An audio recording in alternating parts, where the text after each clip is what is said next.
ஆதியாகமம் 40ஆம் அதிகாரத்திலே நீங்கள் 13வது வசனத்தை வாசிக்கலாமே. 3 நாளைக்குள்ளே பார்வோன் உன் தலையை உயர்த்தி உன்னை மறுபடியும் உன் நிலையிலே நிறுத்துவார். முன்னே நீ அவருக்கு பானம் கொண்டு வந்த வழக்கத்தின்படியே பார்வோனின் பாத்திரத்தை அவன் கையிலே கொடுப்பாய். இன்னொரு விஷயம் கூட வாசிக்கலாமே, 3 நாளைக்குள்ளே பார்வோன் உன் தலையை உயர்த்தி உன்னை மறுபடியும் உன் நிலையிலே நிறுத்துவார். நீ முன் அவருக்கு பானம் கொடுத்து வந்த வழக்கத்தின்படி பார்வோனின் பாத்திரத்தை அவன் கையிலே கொடுப்பாய். ஆண்டவருடைய பிள்ளைகளே, இந்த நாளிலே ஒரு வாக்கு தத்தத்திற்காக நான் ஆண்டவருடைய சமூகத்தில் ஜெபிச்ச போது ஆண்டவர் என்னுடைய இருதயத்தில் பேசின வார்த்தை என்ன அப்படின்னா, உன்னை மறுபடியும் உன் நிலையிலே நான் நிறுத்துவேன் என்று கர்த்தர் வாக்கு கொடுக்கிறார். உன்னை மறுபடியும் உன் நிலையிலே உன்னை நான் நிறுத்துவேன். இந்த சத்தத்தை கேட்கிற அன்பு தேவனுடைய பிள்ளைகளே, நீங்கள் ஒரு நல்ல நிலைமையிலே ஒருவேளை இருந்திருக்கலாம். இந்த வசனம் எப்படி சொல்லப்படுது அப்படின்னு சொன்னா, பார்வோனுக்கு விரோதமாக 2 பேர் எழும்பினார்கள் என்கிற செய்தி பார்வோனுக்கு வருது.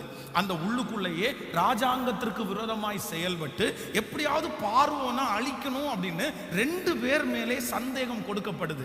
உடனே இந்த பார்வோன் அந்த 2 பேரையும் என்ன பண்றாருன்னா சிறைச்சாலையிலே போடுறாரு. ஒன்று சுயம்பாய்களின் தலைவன், அப்படின்னா அவனுக்கு ஒரு பெரிய போஸ்டிங் கொடுத்து வைக்கப்பட்டிருக்கிறது. இன்னொன்று பானபாத்திரக்காரன். அப்போ இந்த சுயம்பாய்களின் தலைவன் என்கிறது என்ன அப்படின்னு சொன்னா, அவன் 3வது கேட்டகரி. அப்படின்னா ராஜாவை அவன் எப்பவாவது ஒரு டைம் தான் பார்க்க முடியும், சில மாதத்திற்கு ஒரு டைம் தான் சந்திக்க முடியும். ஆனா இந்த பானபாத்திரக்காரனுடைய தலைவன் என்கிறவன் டெய்லி ராஜாவை சந்திக்கணும். அவருக்கு முன்னாடி பானபாத்திரம் அப்படின்னு சொன்னா உங்களுக்கு தெரியும்னு நினைக்கிறேன். ராஜாவுக்கு திராட்சரசத்தை ஆகிலும் உணவை ஆகிலும் பக்கத்தில் நின்று அதை டேஸ்ட் பார்த்து அது நல்லதா கெட்டதா அப்படின்னு டெஸ்ட் பண்ணி அனுப்புகிற உத்தியோகம் தான் இந்த பானபாத்திரக்காரனுடைய உத்தியோகம். அப்போ அவருக்கு இந்த 2 பேர் மேலேயும் சந்தேகம் வருது. நான் என்ன நம்புறேன் அப்படின்னா, சுயம்பாய்களின் தலைவனை கூட விட்டுருவாரு, ஆனா இந்த பானபாத்திரக்காரனை கண்டிப்பா விட முடியாது. ஏன் அப்படின்னா, சுயம்பாய்களின் தலைவனால அவருக்கு இருக்கிற ஆபத்து சிறிய ஆபத்து, ஆனா பானபாத்திரக்காரனுடைய தலைவனால வருகிற ஆபத்து மிகப்பெரிய ஆபத்து. இவங்க 2 பேரும் சிறைச்சாலைக்கு கடந்து போறாங்க. அப்போ அவங்க இரவிலே ஒரு சொப்பனத்தை பார்க்குறாங்க. அங்கே தேவனுடைய மனுஷனாகிய யோசேப்பு அங்க இருக்கிறார். இந்த பானபாத்திரக்காரன் நீதிமான். இந்த பானபாத்திரக்காரன் ராஜாவுக்கு விரோதமா எதுவுமே செய்யல, இவனை சந்தேகத்தின் பேரிலே பிடிச்சு போட்டிருக்கிறாங்க. ஆனா ராஜாங்கத்தில் பொறுத்த அளவில் சிலர் மேல சந்தேகப்பட்டு பிடிச்சு போட்டா கூட அவங்கள சிறைச்சேதம் பண்ணிடுவாங்க, அவங்கள கொன்றுவாங்க. ஏன் அப்படின்னா, ஒருவேளை அவன் அப்படி இருந்தா கூட ராஜாவினுடைய உயிர் தான் முக்கியமே தவிர அந்த மனுஷனுடைய உயிரை முக்கியமா நினைக்க மாட்டாங்க. இந்த சிறைச்சாலைக்குள்ளே தன்னுடைய உயிருக்கு பயந்து இருக்கிறான். எனக்கு உயிர் கிடைச்சா போதும், நான் திரும்ப வாழ்ந்தா போதும், ஏற்கனவே இருந்த போஸ்டிங் எனக்கு கிடைக்காட்டி கூட பரவாயில்ல, ராஜ சமூகத்தில் நான் அவருக்கு வேலை செய்யாட்டி கூட பரவாயில்ல, என்னை சாகாம என்னை உயிரோட வச்சிருந்தா போதும் அப்படின்னு நினைக்கிறான். அப்பதான் அந்த சொப்பனத்தினுடைய விளக்கத்தை யோசேப்பு சொல்லும் போது சொல்றாரு, நீ கவலைப்படாதப்பா, உன் உயிரை குறித்து நீ கவலைப்பட்டு இருக்கிற, நான் உயிரோட இருந்தா போதும் நினைக்கிறேன், ஆனா உனக்கு ஒரு வாக்கு கொடுக்கிறேன், நீ மறுபடியும் எந்த ஸ்தானத்திலிருந்து தள்ளப்பட்டாயோ, எந்த இடத்திலிருந்து எடுக்கப்பட்டாயோ, அந்த இடத்துல ஆண்டவர் உன்னை திரும்பவும் கொண்டு போய் நிறுத்தி உன்னை அழகுபடுத்துவார் என்று அந்த மனுஷனுக்கு கொடுத்த வாக்கின்படியே இந்த மனுஷன் ராஜாவுக்கு முன்பாக பானபாத்திரக்காரனாய் திரும்பவும் மாறினான். ஆனா நான் நம்புறேன், கர்த்தருடைய வார்த்தை எவ்வளவு உண்மை பாருங்க. இவன் மனதில் நினைக்கலாம், ஒருவேளை என்னுடைய உயிரை காப்பாற்றி மறுபடியும் எனக்கு ஜீவனை கொடுத்து இரக்கம் பாராட்டி நான் ராஜ சன்னிதானத்துக்குள்ள போனா கூட எனக்கு நான் இழந்து போன வேலை உடனே எனக்கு கிடைக்காது. பானபாத்திரக்காரனுடைய வேலை எனக்கு கிடைக்கிறதுக்கு வாய்ப்பு இல்லை. ஏன்னா அது முக்கியமான வேலை. ஆனா நீங்க வேதத்துல வாசிச்சு பாருங்க, கர்த்தர் சொன்ன வாக்குத்தத்தம் அப்படியே நிறைவேறினது. இந்த ஜெபத்துல இந்த சத்தத்தை கேட்கிறவங்க நீங்க இன்னைக்கு இதே சந்தேகத்துல இருக்கலாம். பாஸ்டர், எனக்கு ஆண்டவர் 1000 தான் கொடுத்தாலும் மறுபடியும் நான் நிற்க முடியுமா? மறுபடியும் நான் அந்த வேலையை செய்ய முடியுமா? மறுபடியும் நான் தலை நிமிர்ந்து வாழ்வேனா? என் பலன் எனக்கு இல்லை பாஸ்டர், என்னுடைய திறமைகள் எனக்கு இல்லை பாஸ்டர், நான் அந்த காரியத்தை எல்லாம் விட்டு பல வருடங்கள் ஆயிருச்சு. ஒருவேளை அப்படிப்பட்ட ஒரு சூழ்நிலை வந்தா கூட பழையது மாதிரி என்னால இருக்க முடியும்ன்ற நம்பிக்கை எனக்கு இல்லைன்னு வந்திருக்கலாம். ஆனா ஆண்டவர் உங்களை மறுபடியும் அந்த இடத்துல நிறுத்துவாரே ஆனால் அதற்கு வேண்டிய சகல பலன் உங்களுக்கு வரும், ஆரோக்கியம் உங்களுக்கு வரும். உன்னை நீ இழந்து போன அந்த இடத்திலே உன் தலையை உயர்த்தி உன்னை மறுபடியும் உன் நிலையிலே கர்த்தர் உன்னை நிறுத்துவேன் என்று கர்த்தர் வாக்கு கொடுக்கிறார். ஒரு நாள் ஜெபிக்கிறவர்களாய் இருந்து இன்றைக்கு ஜெபமே இல்லாமல் வாழ்ந்திருக்கலாம். ஒருவேளை ஒரு நல்ல வேலையிலே இருந்து இன்றைக்கு அந்த நிலை உங்களிலே அதிலிருந்து நீங்க தள்ளப்பட்டு காணப்படலாம். ஒரு நாள் மற்றவர்களுக்கு கடன் கொடுக்கிறவர்களாய் நீ இருந்து ஆனா இன்னைக்கு ஒரு பெரிய கடன்காரியை போல, கடன்காரனை போல அவமானப்பட்டு நீ இருக்கலாம். ஒரு நாளிலே மேடைகளிலே நின்று பாட்டு பாடலாம், பிரசங்கம் பண்ணலாம், நிறைய பேருக்கு சாட்சியா இருக்கலாம். ஆனா எல்லாத்தையும் நான் இழந்தது மாதிரி நான் ஃபீல் பண்றேன் பாஸ்டர். எனக்கு கொஞ்ச நாள் அந்த எண்ணம் இல்லை, ஆனா சமீப காலமா நான் அந்த ஸ்தானம் எனக்கு திரும்ப கிடைக்குமா, அந்த இடம் எனக்கு திரும்ப கிடைக்குமா, நான் மறுபடியும் அப்படி இருப்பேனா அப்படின்ற ஆதங்கத்தில் இருக்கிற ஒவ்வொரு தேவனுடைய பிள்ளையினுடைய கரத்தையும் பிடிச்சு கர்த்தர் சொல்றாரு, நான் மறுபடியும் நீ இழந்து போன ஸ்தானத்தில் மறுபடியும் உன் தலையை நான் உயர்த்தி உன் நிலையிலே உன்னை நிறுத்துவேன், உன்னை நிறுத்துவேன், உன்னை நிறுத்துவேன். கைகளை தட்டி நம்புறவர்கள் ஹல்லேலூயா. மறுபடியும் உன் நிலையிலே உன்னை நிறுத்துவேன். உன் இழந்து போன ஸ்தானம் உனக்கு திரும்ப வருகிறது. நீ இழந்து போன பணம் உனக்கு திரும்ப வருகிறது. இழந்து போன அந்த மேடை உனக்கு திரும்ப வருகிறது. இழந்து போன அந்த ஆண்டவரோடு உள்ள உறவாடுதல் திரும்ப வருகிறது. ஓ ஹல்லேலூயா. என் மீட்பராகிய கர்த்தர் தீர்க்க தரிசனமான வார்த்தையை சொல்லுகிறார், உன்னை மறுபடியும் உன் தலையை நான் உயர்த்துவேன், மறுபடியும் உன் தலையை நான் உயர்த்தி உன்னை மறுபடியும் நீ இழந்த அந்த இடத்துல உன்னை கொண்டு போய் நிற்க வைப்பேன். ஆமென்.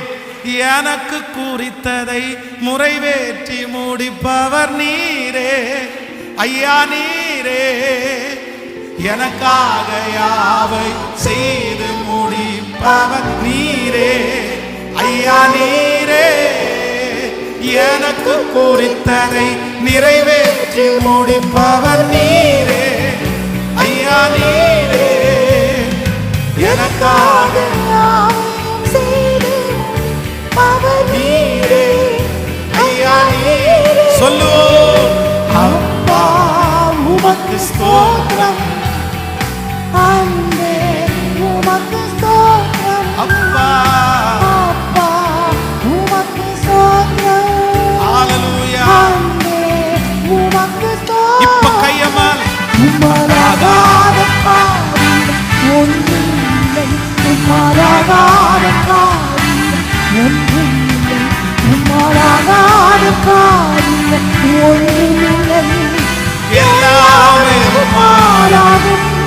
ஹல்லேலூயா. எல்லாமே உம்மாலாகும். சொல்லுவோமாகும், ஆகும், எல்லாம் ஆகும்.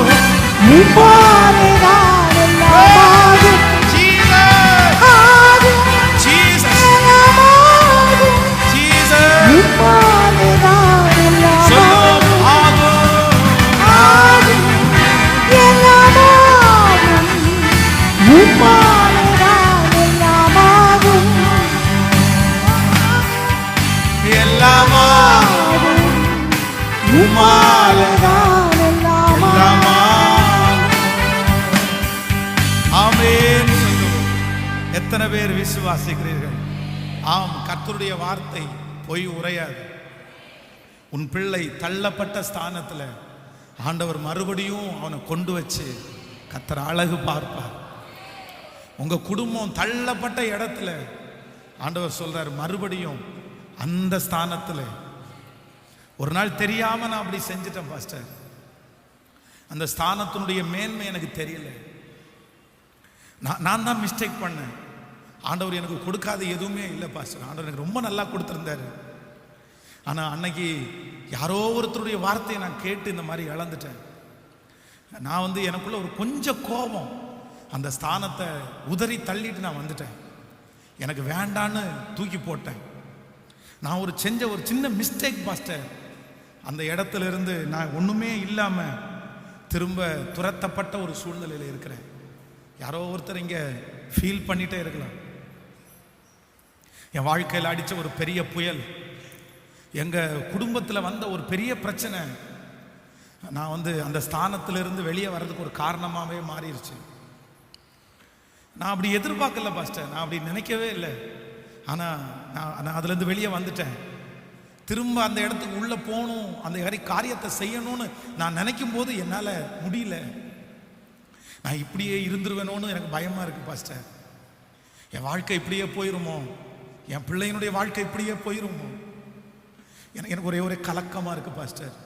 மறுபடியும் நான் அப்படி நிற்க மாட்டேனா? மறுபடியும் நான் இழந்து போன ஸ்தானம் எனக்கு கிடைச்சிடாதா? ஆண்டவர் இன்றைக்கு உங்களுடைய இருதயத்தினுடைய அழுகையை கர்த்தர் பார்க்கிறார். அந்த வேதனையை கர்த்தர் பார்க்கிறார். அவர் தான் வாக்கு கொடுக்கிறாரு, உன் இருதயம் கலங்க வேண்டாம், உன் இருதயம் கலங்க வேண்டாம். நான் உன்னை மறுபடியும் உன் ஸ்தானத்திலே உன்னை நான் நிறுத்துவேன். மறுபடியும் நான் உன்னை உன் ஸ்தானத்திலே நிறுத்துவேன். அதற்கு எந்த வழியுமே இல்லாவிட்டாலும் என் தேவரீர் சகலத்தையும் செய்ய வல்லவர். அவர் செய்ய நினைத்தது தடைபடவே தடைபடாது. ஒரு 10 டைம் கையை உயர்த்தி சொல்லுங்க, நான் நம்புறேன்றதை மட்டும் சொல்லுங்க. சொல்லிட்டே இருங்க. எந்த வழியுமே இல்லைன்னா கூட நம்புற ஆண்டவரேன்னு சொல்லுங்க. சொல்லுங்க சொல்லுங்க. பழைய சந்தோஷம் உங்களுக்கு திரும்ப வரும். பழைய உற்சாகம் உங்களுக்கு திரும்ப வரும். பழைய அழகு உங்களுக்கு திரும்ப வரும். சொல்லுங்க. அறிக்கை செஞ்சுட்டு அப்படியே கர்த்தர் கேட்கிறார், கர்த்தர் பார்க்கிறார், கர்த்தர் பார்க்கிறார். அந்த சுறுசுறுப்பு திரும்ப வரும். இழந்தது தானே அப்படின்னு சொல்ல வேண்டாம். இழந்ததை கர்த்தர் திரும்ப கொடுக்கிறவர் அல்லவா? இழந்ததை கர்த்தர் திரும்ப கொடுக்கிறவர் அல்லவா? உன் தலையை நான் உயர்த்தி உன்னை மறுபடியும் அதே இடத்துல நான் நிறுத்துவேன். ஆமேன்னு சொல்லுங்க.